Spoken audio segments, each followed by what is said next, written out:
up, guys? It's your boy, Barca Boy 103, and welcome to a look ahead for the Copa del Rey final this weekend in El Clásico. And I got here my boy with me, Football Carnage. Do you want to say what's up to the people? Yeah, man. Big up for having me on, man. Make sure you guys smash that like button and, subscribe. Get in the comment section. Let us know what you think about anything that we're about to talk about. I'm sure it's going to be a good one. Yes, sir. Yes, sir. I want to first start off by discussing your feelings going to this game as a Madrid fan. Of course, the season hasn't gone well. This is your, on paper per se, best chance of winning a trophy. How do you feel going to this game in terms of morale, team performances, and how important is this Copa del Rey final for you from a Madrid standpoint? My feelings, bro, to be honest, it's not really that positive, right? I mean, we haven't played good this season. We definitely haven't looked good against Barca. I mean, 4-0 at the Bernabeu, 5-2 in the Spanish Super Cup final, right? You guys have been cooking. Look, I feel optimistic, right? We definitely are the underdogs. I'll run with that gimmick, but just as a Madrid fan, like, the POV over here is just bad vibes right now, bro. I'm be honest. Like, Carlos' job's under threat, right? I'm somebody that wants him out as well. I think this season's been unacceptable. There's no tactics. There's no fluidity. It's just hero ball, right? It's the power of friendship that's been carrying us this season. So, I think based off what we've seen against Barcelona, I would be crazy to say I'm feeling what's the word? Like, I'm feeling super positive. It's just like a down feeling right now. Let's be honest. Yeah, I agree about half you said based on my feeling. Of course, I feel confident as a team that's been playing better this season and already having 2 Clásico wins. But in a Copa del Rey final, you never know. Of course, I've witnessed 2 Clásico Copa del Rey finals in my lifetime. We lost both of them, so I've never witnessed Barcelona win a Copa del Rey final before in a Clásico. But of course, the feelings are good. But what's worrying about me mainly is that everyone thinks we're gonna win. So I don't know how the players will feel. Because everyone thought we were going to win the Super Cup final as well, but no one thought we'd, get a high score line or, a dominant performance again. Yeah. But I just feel like, of course, we are the favorites, but I still think that I'd still put like 51% Barcelona and 49% Real Madrid. I wouldn't, discredit Real Madrid too much. They're still, of course, a world-class team. They were the best team in the world last season, and they add the best player in the world in the summer, so they should still be a team of threat and a team of use. So definitely shouldn't be counting them out. I do want to discuss, the opponents from each of our perspective. I'll start off by talking about Madrid. I still think that you guys are a good team. I think just this summer, you guys just went for Mbappe, and it kind of disrupted the harmony and the fluidity you guys had. I said it, I was tweeting it a lot during the summer, that it just smells like a Galactico 2.0, where you just have too many big players, too many star players. It's hard for a manager to work it out. You look at, the Spain golden generation, the England golden generation, all these things are always the same. There's just abundance of good players. You don't know how to shoehorn them in. I see Madrid fans calling for Arda Güler and Endrick to play more. I see some saying Tchouaméni and Ceballos are playing more. I'm seeing that Rodrigo, we have, of course, don't forget the R in that first 3 months of the season. So this is all not a surprise to me. I think the more so surprising part is them not competing whatsoever. The majority of their wins this season have come by just being better team on paper. Their best win this season, in my opinion, was, of course, the City game in the round of 32 qualification round for the Champions League, where City are a good team. They're kind of important. Both teams are kind of in the same situation, and you, of course, came out on top. But every single big team you played this season is at the same level of you, if not better than you. You've come short. So it's not a surprise to me. I do think that the team would be much better out with more of a system than it is based on personnel in reference to last season. That's why I'm very happy that Mbappe is going to be fit for this final. If he wasn't fit, I'd be super more nervous than I already am, because I feel like if we go back to the diamond with Bellingham and the 10 to the 4 false 9, it's the same way you played against Bilbao over the weekend, I'd be way more frightened. Well, the thing is, though, bro, like, we don't have Toni Kroos. I feel like that's the biggest reason why we've been really bad this season, especially in, like, the creative aspect, bro. Like, and everybody gets on Florentino Perez for the fact that he doesn't make signings like that. And I know it sounds crazy to say, but we operate like a cheap club. Like, you wouldn't think that we have a huge revenue, right? Like, you let Toni Kroos retire, you don't replace him. Joselu leaves, you don't replace him. And Mbappe is not a Joselu replacement, because Joselu is an impact sub, an aerial threat. We no longer have that, right? Nacho goes to Saudi. David Alaba coming off of an ACL injury, no signings, right? The lack of right back depth. This is why I got a right winger that's been playing right back this season. Because aside from when we signed, I think it's Orgiozola, right? We haven't addressed that right back position.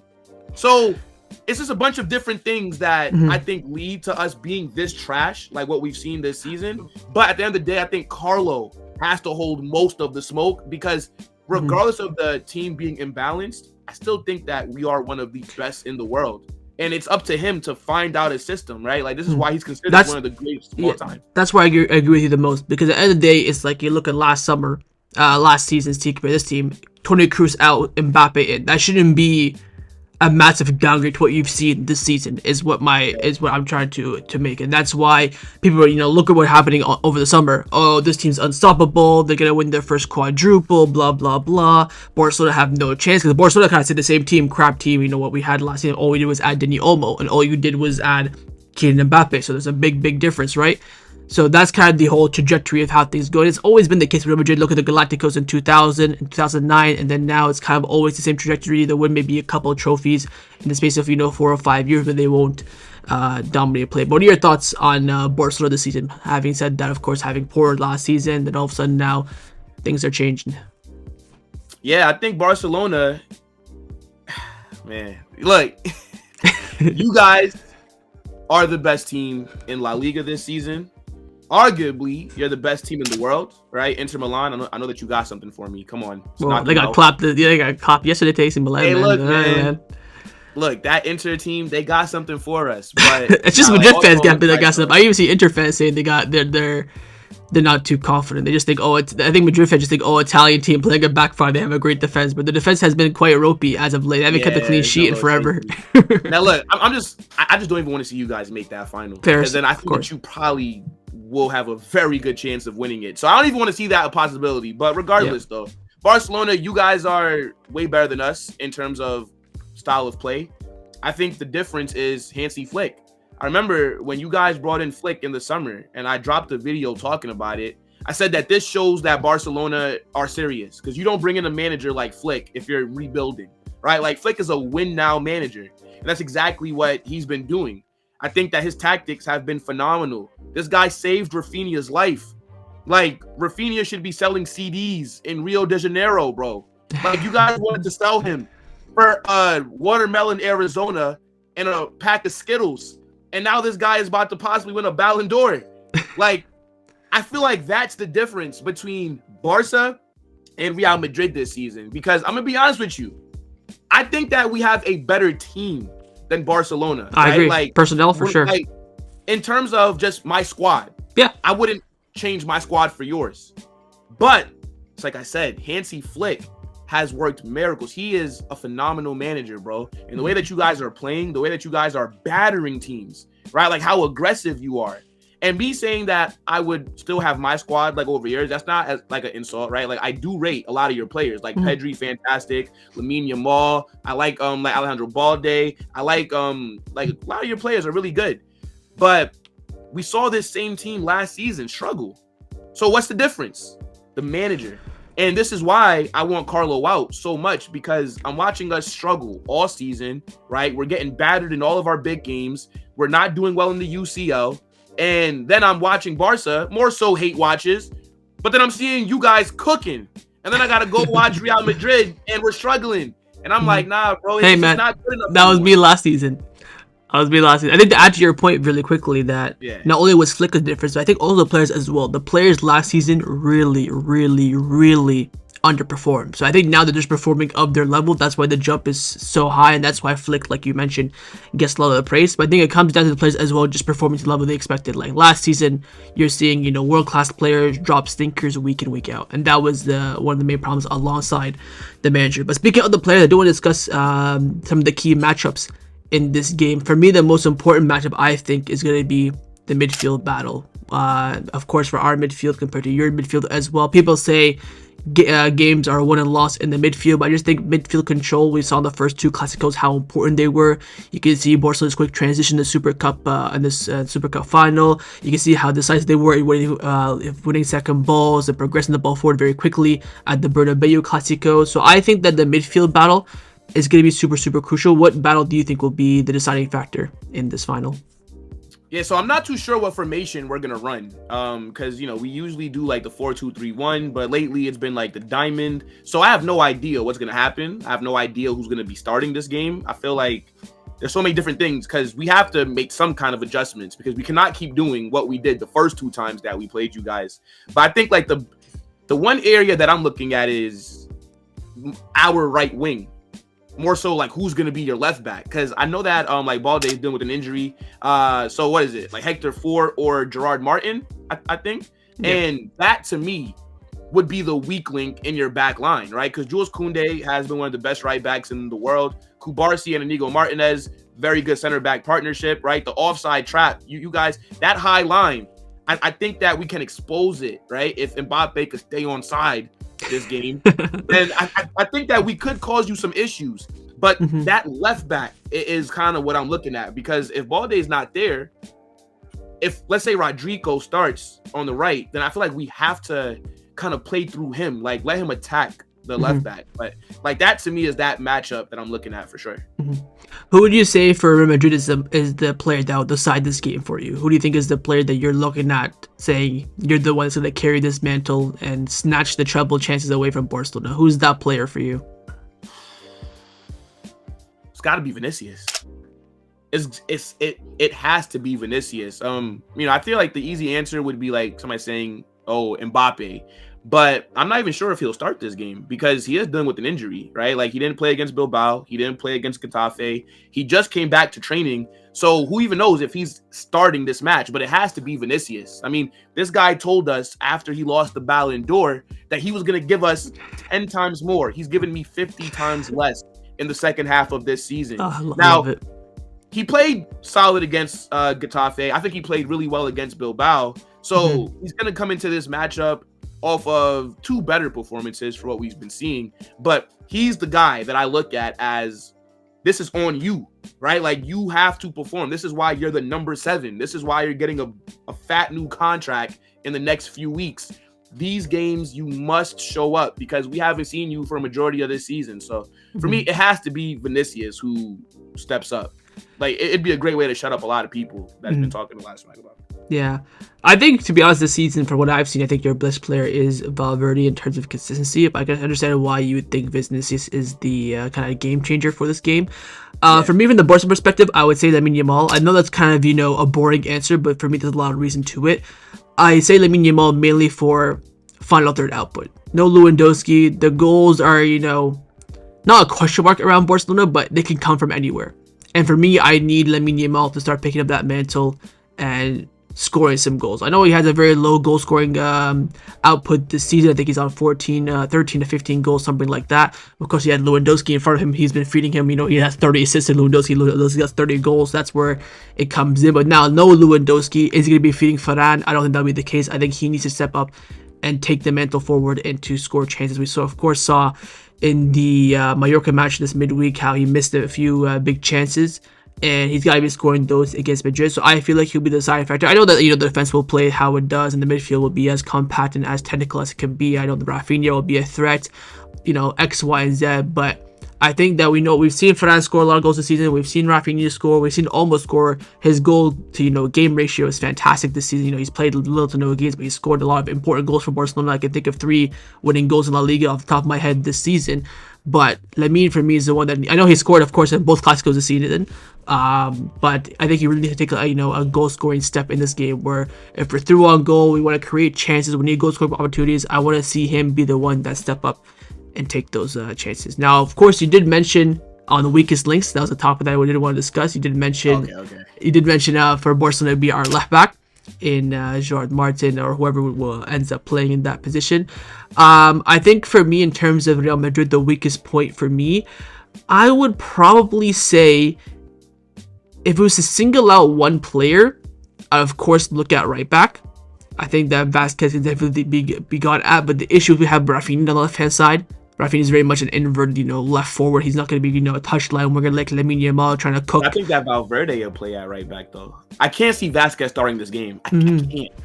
We'll talk about where Valverde will play later on. That's a topic that I didn't want to discuss. But I think it really comes down to Madrid's fullbacks. I guess you could say is the weakest points. Of course, no, Camavinga now he's out injured. Mendy is still a doubt, but people are saying he's going to be fit. Ferran Garcia, good option, but of course not the starter. So the drop off will be significant. So you could say that both Barcelona and Madrid's weakest point is at left back, which I would definitely not be opposed to. But a lot of people were saying that this will come down to, of course, a manager battle. We all know the Flick system this season. We all know the Ancelotti system this season. Ancelotti said, fool me once, shame on you. Fool me twice, shame on me. And he got done both times. And Flick, of course, very, very stubborn, very, very firm on his style of play. A lot of top managers always do that. They never really adapt their system, no matter what. Pep doesn't do it. Enrique, even Ancelotti in that fact as well. What do you think Ancelotti has to do in this game to get the better of Flick's team and of course do much better than he did in the first 2 games? Yo, bro, Ancelotti's not doing a thing. This guy's gonna walk in there, raise his left eyebrow, and then walk out. There's no tactics going on, bro. Let me tell you something right now. If we win this game, and to be honest, I think that we will win. I don't feel confident, but it's a cup final. I'm gonna back my boys. Yeah. And the reason that I think that we could possibly do something is just off pride alone. Like, the fact that we just got embarrassed by Arsenal in the UCL, the fact that you came to our ground, beat us 4-0, and then the fact that you smashed us in a cup final the last time that we played you, I think it's just a straight pride thing. Because it's like you said, bro, to open up the video. This is more than likely, right? I mean, we're showing some life in La Liga. Who knows what could happen over these next few weeks? But I think it's Barca's to lose, okay? I think if you guys don't win it, it would be a capitulation. But we're still around. But this Copa del Rey final is the one chance that we have to not only stop you from winning a treble, but to leave this season with something at the end of the season. So it's going to just be a straight pride thing. I can't tell you what this manager is going to do. I don't know who's going to start really for some of these attacking areas. I don't think that we're going to really see anything different. I think Barca are going to dominate the ball, and I think we're going to look to hit you on the counter because we can't outplay you, at least not this season. What you're saying is, I'm sitting there smiling at what you're saying because it's exactly what I said last season when we played you guys and how we were poor and you were the better team. Oh, pride this stopped them from the treble. Thank God Atletico Madrid came in clutch for us last season in the cup because I know if it wasn't because every time we've gotten knocked out of the Copa del Rey over like the past 15 years, either be against you or Athletic Club away, more specifically away at the MLS. So I'm smiling because this is what I was saying last season. This is what Madrid fans always say when Barcelona are on top and going for all the trophies. Sometimes you have to stop us, of course. 2011, you beat us in the Copa del Rey final, stop us from the treble. Of course, we got stopped by Inter in 2009 as well from the treble as well. But I feel like with either side, whether it's you or us, whoever's on top of the world at that time, it's always inevitable. So I can understand you being, pride this. I'm seeing Courtois and Kounde saying we're Madrid, we gotta do this. Yeah. I'm thinking last season, Araujo was saying the same. Gundogan, who of course now isn't here, was saying the same. Lamine Yamal, Raphinha, they're all saying the same thing, because of course they have to, right? But yeah, of course. That's why I was smiling. But in terms of managerial battle, yes, I can understand why you wouldn't trust Ancelotti. I think Flick's gonna be very stubborn. I think the high line recently has been a bit questionable. We're getting, near offsides and all this stuff. Like it was not as clear cut as it used to be. And of course, Madrid have been watching Barcelona all season. They played them twice. They know how to, they know that the high line will be in effect, but it's still something that is hard to stop. And again, unless you time your run to pinpoint perfection, it's gonna be difficult to beat. But let's now transition into the starting 11s for each team. I know you said that you're not sure. Of course, this is not our final prediction. We still have a few days left. But as of right now, I think that Barcelona's team is pretty much set in stone, barring a change. I think, of course, it will be Szczesny in goal, Kounde, Inigo, Kubarsi back line. Left back is a big question. I think he will go with Gerard Martin. It was quite clear that he arrested him midweek against Mallorca. It is, of course, our weakest link. Flick has kind of bet on Gerard Martin this season when he's had some sneaky performances and some okay performances. So that, of course, will be the big question mark.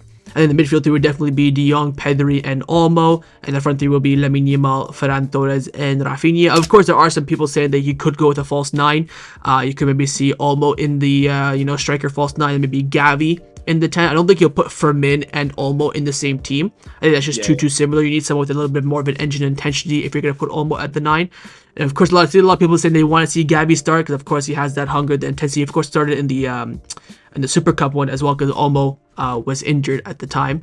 So I think that'll be the 11. I think I could definitely see Gavi starting. He could go with a midfield 4, but I think that's just too risky. We're at a point now in the season, I keep on saying this a lot in like other videos and collabs and my channel as well, that we're too deep in the season right now to, experiment. You want to try Olmo false 9, you talked about, of course, other things and tinkers to your team, but you've already seen those this season, right? So it's going to be managers sticking with what they know works or what they believe in. It's too early to tinker. So I think that'll be the team for Barcelona. What would you think as of right now, of course, pending changes and stuff and training? Yeah. What would you say Madrid's 11 will be? Not what you think. Not what you want, but what you think Ancelotti will do. Yeah, what I think Carlo will do. Yeah, so I think it'll be a 4-4-2. I think he'll go back to like the diamond. The thing is though, because Camavinga, so okay, Courtois in goal. Like obviously, I mean, look, sometimes like you would see like the backup playing the final, but I just think with the importance of this Courtois match, played like, in both games against Sociedad, right? No, I think it was Lunin. Oh, it might be Lunin then. I don't know. It depends on what you. No, because I think that a report came out saying that Courtois will start. Okay. Yeah, like even Barcelona used to do that too. Not even, like leaving it up to chance. Boom. But in terms of the 11, I think that it will be the 4-4-2. I think it will be Courtois in goal, right back. I believe that it will be Valverde. I think the 2 center backs, it will be Asensio. I think it'll be Rudiger, left center back. Left back though, I'm not sure what's going on with Camavinga because Camavinga picked up an injury at the end of the game against Getafe. So Ancelotti said that Alaba and Camavinga 100% ruled out for this weekend. So you're looking at either. Oh my days, already! Yeah. So you're either looking at Ferran Garcia or Mendy coming back. There are reports saying that Mendy, it's El Chiringuito, they're not that great. They're kind of hype mans, but. Oh my God, yeah. Ferran Garcia against Lamine Yamal, Jesus Christ! Hey, you've got whoever put it right where you got them versus Gerard Martin, so balances it'll out. have to be Fran then because Mendy hasn't played in like a month and a half. You can't throw him out there. There you go. So it'll have to be Fran Garcia. Damn, that's actually bothering me a little bit. Okay, yeah. So sorry that I broke the news to you. Yeah, bro. I didn't even because like. After the match, I didn't even get a chance to like. Look he said it. And Charlie said it straight away. Yeah. Yeah. So he's cooked. All right, fair enough. Mm-hmm. So Fran Garcia, I think that'll be the back line. Then in midfield, I think it'll have to be. I think Jude in the 10. I think Tchouaméni in the 6, and then I think it will be Dani Ceballos with Luka Modric. I think that'll be the 4. Hopefully in that diamond, and then I think up top it'll be Vinny and Rodrigo. I think Mbappe comes off the bench just because. I'll tell you what, man. If that's your lineup, I am a bit worried because I think that's more of a system team. It's a team that, of course, we faced last season and lost all 3 times, twice in the last second. And then, of course, the battering in the Super Cup because Xavi went and tried an experiment with the high line. Didn't work then.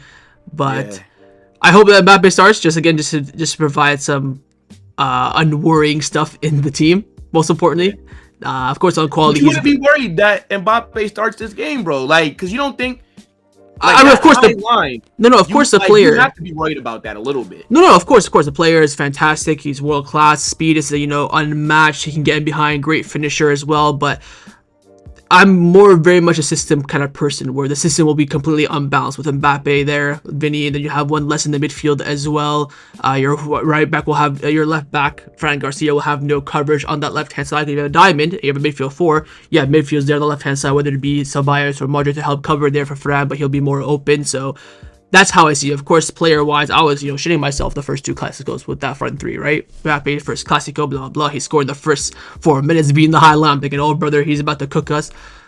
So definitely, but I just think as a system, he does, of course, throw it away. I think, to be honest, you could sacrifice one of Vinny or Mbappe. So if you have, like the formation you mentioned with the diamond, instead of, a front 2 of Vinicius and Rodrigo, you have Mbappe, Rodrigo, I would be worried. Or Mbappe, Vinicius.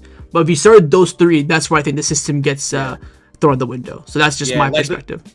I wouldn't be surprised if it's Mbappe and Vinicius, but I'm just kind of with the logic of, well, he's been out, since the Arsenal game because he did get an injury, and there was doubts about him being fit for the Copa del Rey final. Mm-hmm. So that's kind of why I'm thinking that he'll come off the bench. But if he is like 100%, then it will be Vinny and Mbappe, just because Rodrigo always gets the short end of the stick. Like he's like last in the pecking order out of the three. So that's how it goes. Hopefully you're wrong. Second last thing we have on the agenda is a combined 11. I kind of want to go through this just based on this season, whether the player is injured or not. I think is a bit irrelevant, but just based on how each player has played this season. I know it's gonna be Barcelona dominant as it will be, because we know we've been the better team. But interested to see where your perspectives are in comparison to each player. So in goal, I guess I would say Courtois. I think Szczesny's done unbelievably well in 2025. You guess. Of course it's Courtois, bro. What? You guess. Well, you look at the amount of clean sheets he has compared to Szczesny in terms of, per game. Szczesny has a better record. Szczesny's come up big in the, 4 months he's played for Barcelona. I think if Szczesny has played since the beginning of the season, I'd definitely die on the sword for him. But since Courtois has been there for the whole season, I will give it to him. I'm gonna be real with you, bro. If it wasn't for Courtois, there is no La Liga title race. This guy has been arguably our best player this season. Like he's one constant. I think Courtois is, top 3 keepers in the world for sure. I'm not taking that away from him, but I just think that Szczesny's, resurgence has been sensational. He's brought in Barcelona cushion. I'll say this on the flip side to your point. If we had Ter Stegen in goal, I don't think we'd be here where we are this season. I think we'd still be challenging, of course, but I think we'd be maybe a few less points in La Liga. Oh, really? For sure. Look, so you think that Szczesny should be your number 1, even when Ter Stegen comes back for I next do. season? I do. Yes. I think I'll tell you this. I think every single Barcelona fan agrees with that. The only reason why Ter Stegen has a chance of becoming the first choice goalkeeper next season is because he's the captain of the club. If he was not the captain of the club, I think Szczesny would be number 1. So we'll give it to Courtois. I think that's fair. I think right back should be Kounde, just because I don't think Kounde has been that great the past 2 months. I think this season he's been great, but your options are not that great. Of course, Carvalho has been out for the majority of the season, and then Vasquez is just kind of shite. I agree. So we'll go Kounde right back.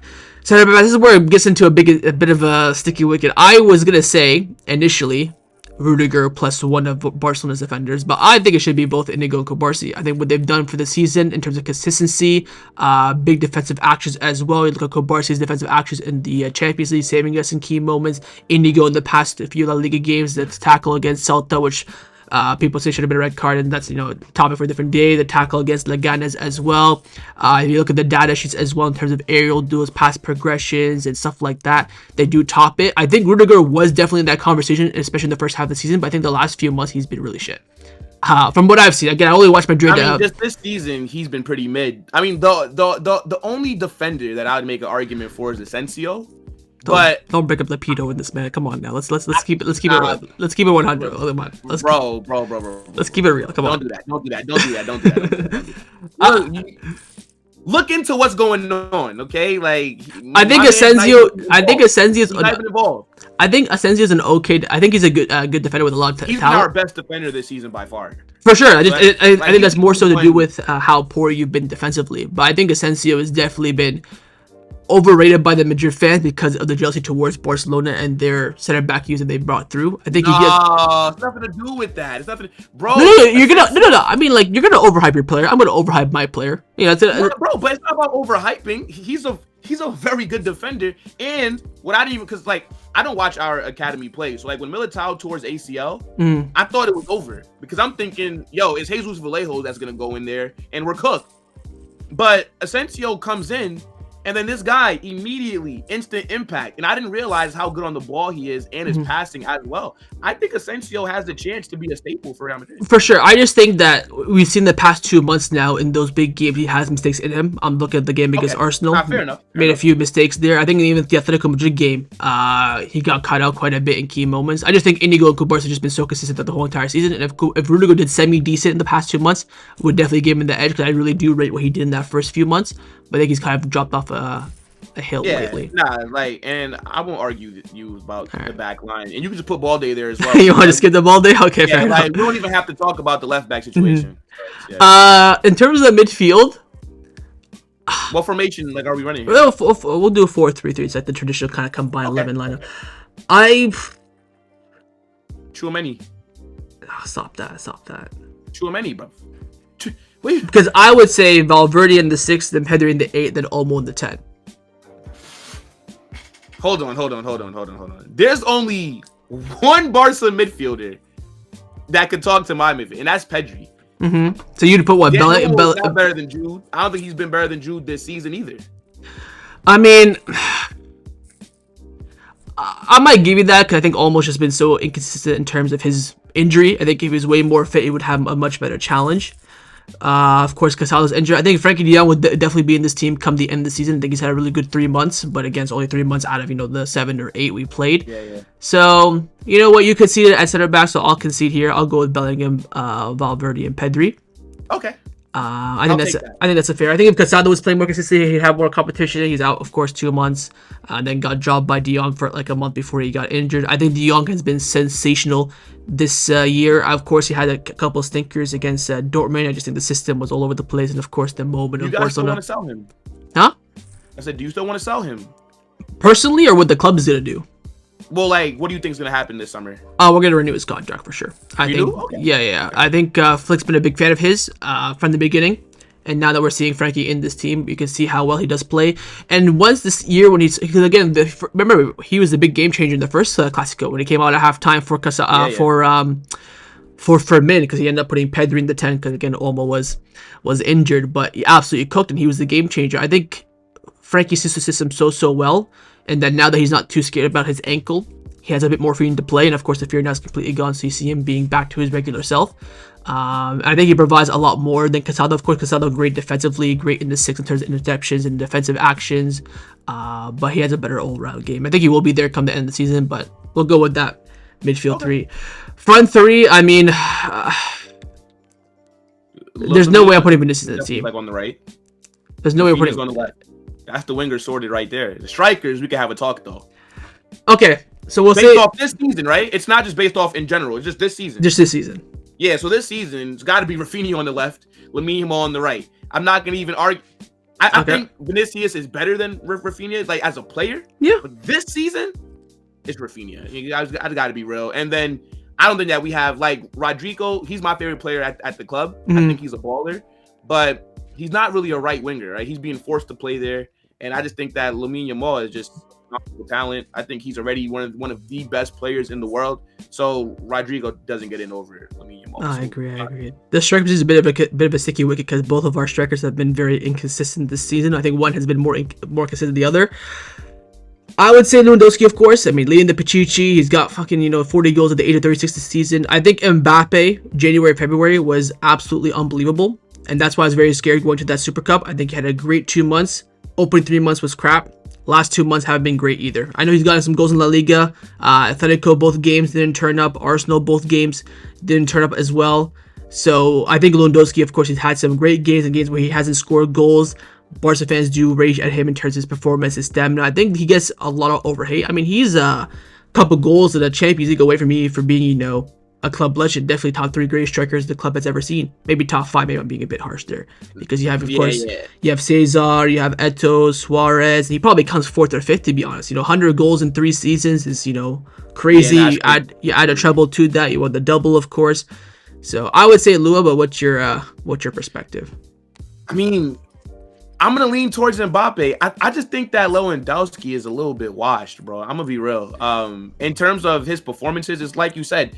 If he's not scoring a 2-yard tap in, he might as well not be on the pitch. But I don't really think that he contributes much.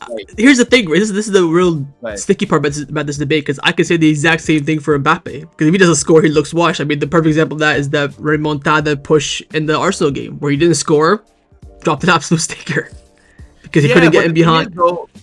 I don't think that Mbappe gets as much service. Now, Mbappe was garbage. First half of this season, I wanted Mbappe dropped. I thought that he should have been holding bench. But since the second half, he's been our best attacking player, right? He's the one that looks the most dangerous. He makes the runs in behind, and he's been our most clinical as well, even though I think this has been an off season for him. But for me, I just think that Mbappe is a better player than Lewandowski right now.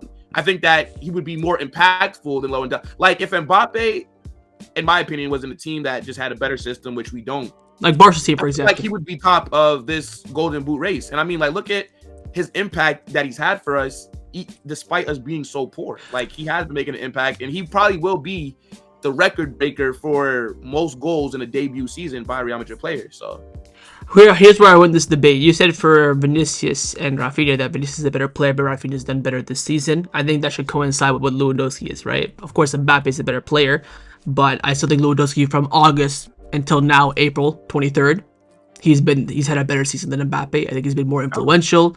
45 GA for a striker of his quality, and him being better. This is his best season and his third season as he's aging for Barcelona compared to his first two where he was younger and, more hungry to maybe achieve something with Barcelona.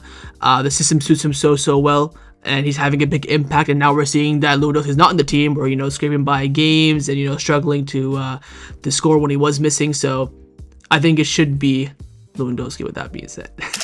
Okay, you know what? I'll give you that. All right. So that's the combined 11. I guess the final thing we want to end off now is maybe not score prediction, but just your prediction on how the match will go. If you want to drop in the score prediction, you can. I know some people are a bit buggy about that. I don't know why. I think this would be, I'll go first just to give it some dynamic. I think it's going to be a very tight game. I think it'll be a 1-goal game difference. I don't see extra time or penalties, especially with how late the game is already and us having Champions League. I hope it doesn't go into extra time and penalties. But I see it being a 1-goal game. I think there's a lot of hype about, Barcelona thrashing them, blah, blah, blah. They've already done it twice. This goal it's going to be a goal fest of a game. I can see it being, the highest I could probably see is like a 3-2 to Barca, but I think more so it could be like a 2-0, 2-1-ish. I think if we keep a clean sheet, I think we definitely win the game. I think that's going to be the deciding factor. Our defensive line being tight and high. Of course, winning the midfield battle will be the big deciding factor in that. That's why I mentioned that in the beginning.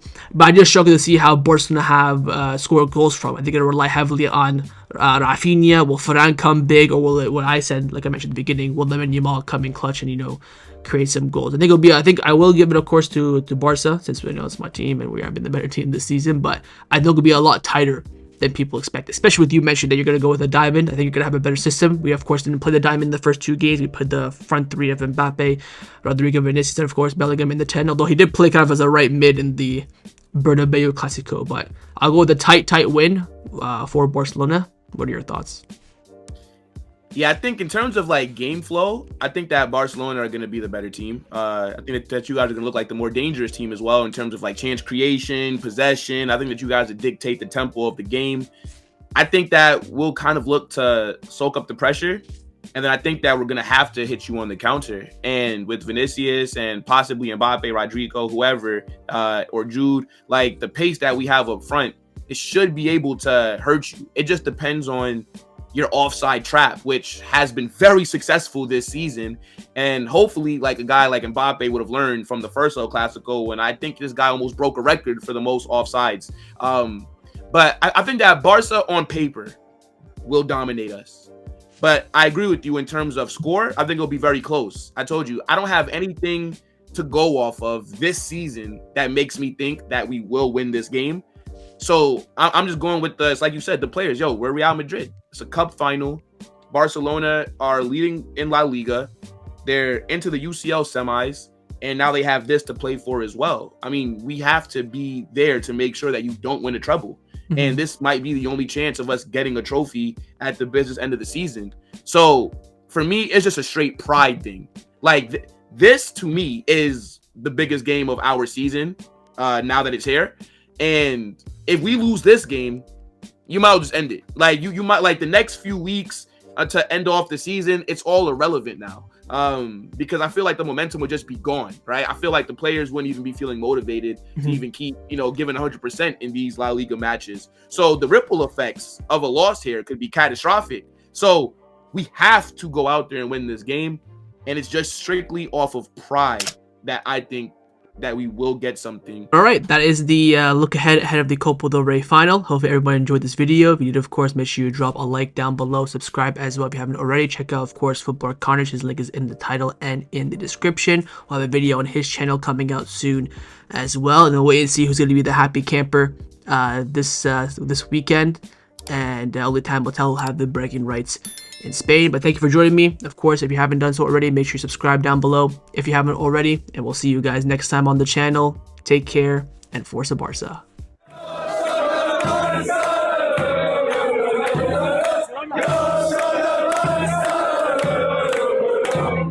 Yeah.